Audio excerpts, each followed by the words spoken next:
할렐루야. 여리고성이 무너진 것은 전적으로 하나님 말씀을 믿고 순종함으로 이루어졌습니다. 하나님께서는 하나님의 백성들에게 여리고성을 무너뜨릴 수 있는 비결을 말씀을 통하여 가르쳐 주셨습니다. 여호수아 6장 11절 여호와의 궤가 그 성을 한번 돌게 하고 그들이 진영으로 들어와서 진영에서 자니라. 6장 14절 그 둘째 날에도 그 성을 한번 돌고 진영으로 돌아오니라. 엿새 동안을 이같이 행하니라. 일곱째 날 새벽에 그들이 일찍이 일어나서 전과 같은 방식으로 그 성을 7번 돌이 그 성을 7번 돌기는 그날 뿐이었더라. 여리고성 격파 작전은 이스라엘이 하나님 말씀을 따라 6일 동안 매일 한 바퀴 언약의 궤를 중심으로 하여 성을 돌고 마지막 날 여리고성을 7바퀴를 돌고 제사장들이 나팔을 불면 백성들이 따라서 큰 소리로 외치는 일이었습니다. 그 다음에 해야 할 일은 하나님의 말씀대로 순종하며 직접 나아가면 되는 것입니다. 이스라엘 백성들은 하나님이 그들에게 주신 말씀대로 순종하여 그 다음 날부터 주의 종 여호수아를 따라 그 성을 돌기 시작했습니다. 그들은 한마디 불평도 불만도 하지 않았습니다.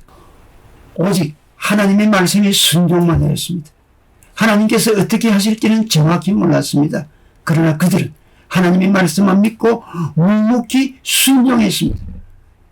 여호수아 6장 20절 이에 백성은 외치고 제사장들은 나팔을 불매 백성이 나팔 소리를 들을 때에 크게 소리질러 외치니 성벽이 무너져 내리니라.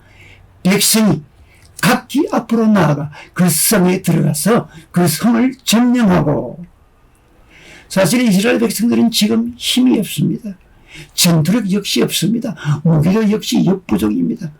가나안에서 가장 견고한 도성과 막강한 군대를 눈앞에 두고 싸운다는 것은 그들에게는 질 것이 뻔한 일이었습니다. 그러나 하나님 말씀 하나 의지하고 그들은 순종하며 나아가고 있는 것입니다. 반면 성 안에 있는 여리고 사람들은 어땠겠습니까? 그들은 이스라엘 하나님 소식을 들었습니다. 홍해바다를 건너고 가는 곳마다 전쟁에서 승리한 무서운 백성이 쳐들어온다는 소식에 간담이 높고 불안했습니다. 더욱이 바로 공격하지 않고 하루에 한 바퀴씩만 돌기만 하니 심리적으로 얼마나 불안했겠습니까? 어떤 면에서 하나님은 고도의 심리전으로 그들의 길을 죽이는 전략을 하고 있다고 볼 수 있습니다. 적의 길을 죽이는 작전입니다. 싸움에서 승리하기 위해서는 먼저 상대방의 길을 꺾어야 합니다. 사실 여리고 사람들은 매일 아침 아무 말도 없이 성벽을 도는 이스라엘 사람들을 보면서 기가 죽고 사기가 꺾였습니다. 자연이 불안하게 되고 초조하게 될 수밖에 없었을 것입니다. 불안을 느끼고 초조함을 느끼는 사람들이 무엇을 할 수 있겠습니까?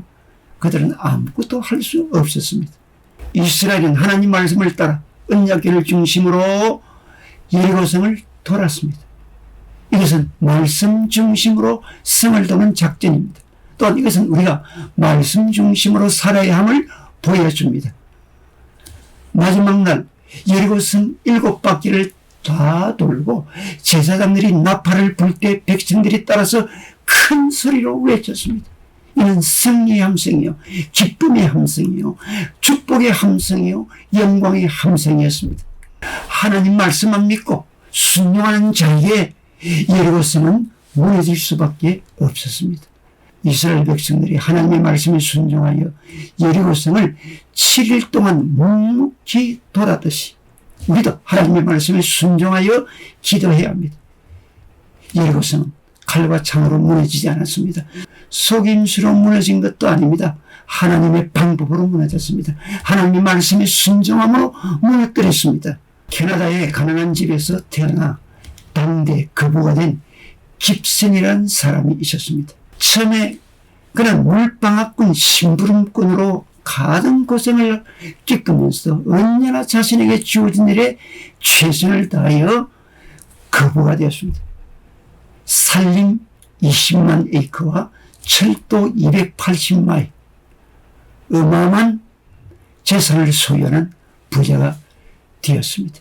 어느 날 인터뷰를 위해서 찾아온 기자가 그의 성공의 비결을 물었을 때 그는 이렇게 대답했습니다. 첫째, 절대로 술을 마시지 말 것. 둘째는 수고하는 것을 싫어하지 말고 부지런히 일할 것. 셋째는 하나님만 믿고 매사에 염려하지 않는 것입니다. 이 세 가지는 오늘의 저를 만든 것입니다. 라고 대답했습니다. 그래서 기자는 이상하다는 듯이 되물었습니다. 그거야 누구나 다 아는 평범한 이야기가 아닙니까? 그때 깁슨은 웃으면서 이렇게 말했습니다. 그렇습니다.